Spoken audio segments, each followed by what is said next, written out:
Your average kid that comes in here, here's the reality. Most of us, the old saying, birds of a feather flock together. I mean, that's a very true statement. So a lot of the kids I'm sure that come have their individual bubble that they live in. They bring that with them to camp. I mean, what's your goal for that child or young, teenager or whatever the age they are? What do they need to get out of camp that you want to send them home with? Yeah, our whole purpose is to spend each minute of the day getting kids to rub shoulders with people they wouldn't typically rub shoulders with. Mm-hmm. So we're trying to get them out of that bubble.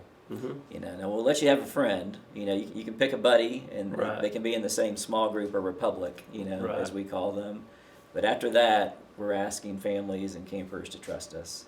And everything that we do out here is built around building cross-cultural friendships and relationships. And, we have tools to do that. And mm-hmm. so some of those tools are, some of the activities that traditional camps do, like sports and getting out on the lake and going tubing and horseback riding, and all those things are great, because a lot of kids, are passionate about that. Right. But we also have a very artistic platform here.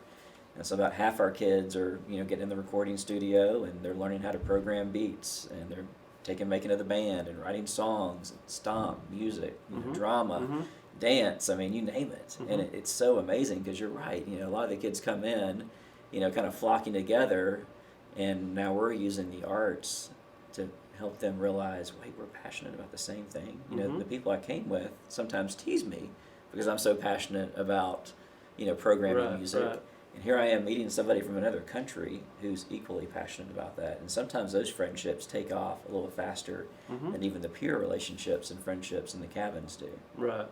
So they learn that there's common ground amongst the different ethnicities, different financial circumstances.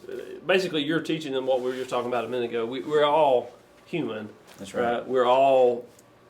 We all have similar likes, dislikes. We face the same problems. And so trying to expose them to that and let them take that home. And hopefully when they get home, those barriers that you've torn down here stay down. That's right. So finding common interest is one of the first things we want to do. Yeah. Because a lot of kids are coming in a little apprehensive. Is this going to be fun? I kind of want to go home. I'm uncomfortable. Sure. Yeah. So getting them in a recording most kids studio. that go to camp, they're always a little standoffish. So we're trying to get them, we call them specialty classes. So we're trying to get them to their specialty classes as quick as possible, because we know they're passionate about that, because they signed up for it on their application.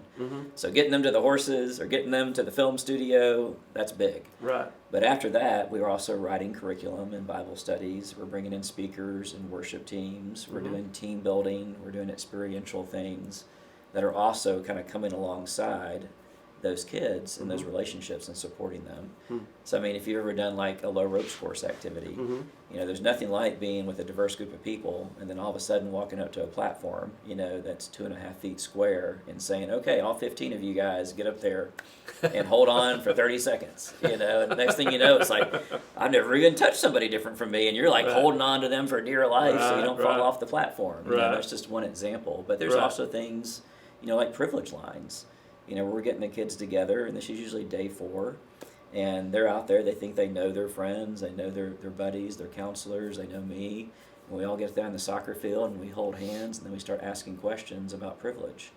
Things like, if you grew up with a mom and a dad, take a step forward. Well, immediately, a lot of those hands are breaking because about half of the kids are taking a step forward and leaving behind their friends.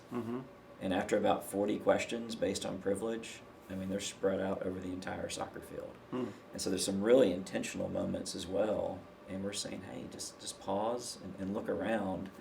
Are you surprised by where Tommy's standing? Because we train our staff to answer the questions at the same age group as the campers. So I'm responding to the questions not as Tommy, the 49-year-old, but Tommy, the junior high student. I'm way in the back. And the kids are assuming, oh, Tommy must be rich. He started Barefoot Republic. Right. He's got his camp and bought all this stuff, built all these buildings. Why is he back there? You know, and so obviously the debrief is very powerful. And then coming back together in the symbolism, instead of being in a line, we form a circle and we hold hands again. And we spend 30, 40 minutes just worshiping together and just talking about, who does God love more? Mm-hmm. Does it really matter where you were on that field? Right. I mean, does it mean God doesn't have a plan for the people in the back? Or does he have, better plans for the people in the front? Mm-hmm. No. He loves every single one of us right where we are, Absolutely. on that field. And so there's some very intentional moments to talk about the things Mm-hmm. that divide us and to talk about how we're maybe starting from different places. But nonetheless, it doesn't change Mm-hmm. God's pursuit of us Mm-hmm. and the plans he has for our lives. Right.